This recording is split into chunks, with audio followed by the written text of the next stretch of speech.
Few things in the world of high finance are as predictable as the fall of a disgraced banker clinging to the last vestiges of credibility.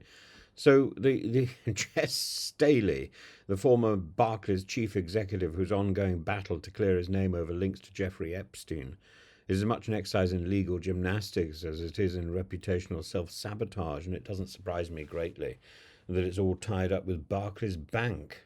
I basically, although I have my own little links with Barclays Bank, it's I can't get out of my mind the Cockney slang popularised by people like Kenneth Williams, and at the heart of this scandal is Staley's repeated misrepresentation of his relationship with Epstein, an association he initially downplayed as not close when Barclays wrote to the Financial Conduct Authority in 2019. Unfortunately for Staley, regulators were sitting on a cache of over 1,000 emails between the two men, which painted a rather different picture, and these emails were peppered with cryptic references such as Staley's now infamous "that was fun, say hi to Snow White," a phrase that, even in the most charitable of interpretations, raises more questions than it answers.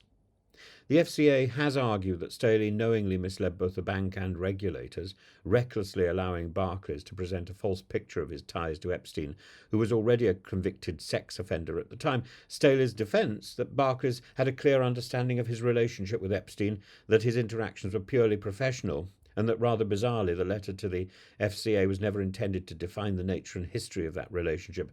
This, despite evidence that their contact extended well beyond business meetings into island visits, private jet jaunts, and what his own legal team described as a profound friendship, is just bizarre, isn't it? So why does this case matter? Firstly, it underscores the troubling intersection between elite finance and elite impunity, and Staley was not some junior banker caught in an unfortunate association. He was a seasoned executive, tipped at one stage to take the helm at J.P. Morgan, and a man who knew exactly the reputational stakes involved in his Epstein connection. Yet, even as the walls closed in, his instinct was not to come clean, but to obfuscate, to deny, to rely on loyally parsing of words in an attempt to redefine the truth. Then his case is emblematic of the regulatory failures that have plagued the financial industry for decades. While Staley is fighting to overturn his lifetime ban from senior financial roles, the question remains, why did it take so long for the regulators to act? Epstein's crimes were well known by the time Staley became Barclays' CEO in 2015, yet his ties to the disgraced financier didn't seem to concern Barclays at the time. It was only when the FCA obtained damning emails from J.P. Morgan that the real scrutiny began. It was only when people discovered. It's only when it became public.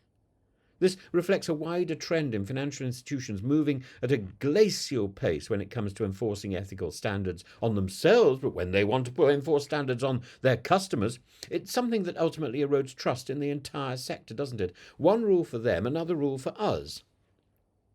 Third, this episode speaks about the arrogance of power. Jess Staley is a man who had already faced regulatory action in 2018 for attempting to unmask a whistleblower. Yet still he believed he could charm his way out of another scandal. His willingness to litigate this issue, dragging it back into public view, suggests either a remarkable level of self-delusion or an astonishing lack of awareness about how reputational damage works.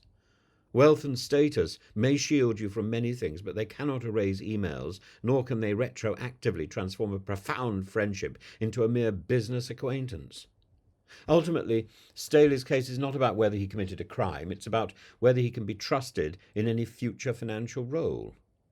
His conduct suggests an individual willing to shade the truth when it suits him, to mislead regulators when his career is on the line, and to wage a courtroom battle when all else fails.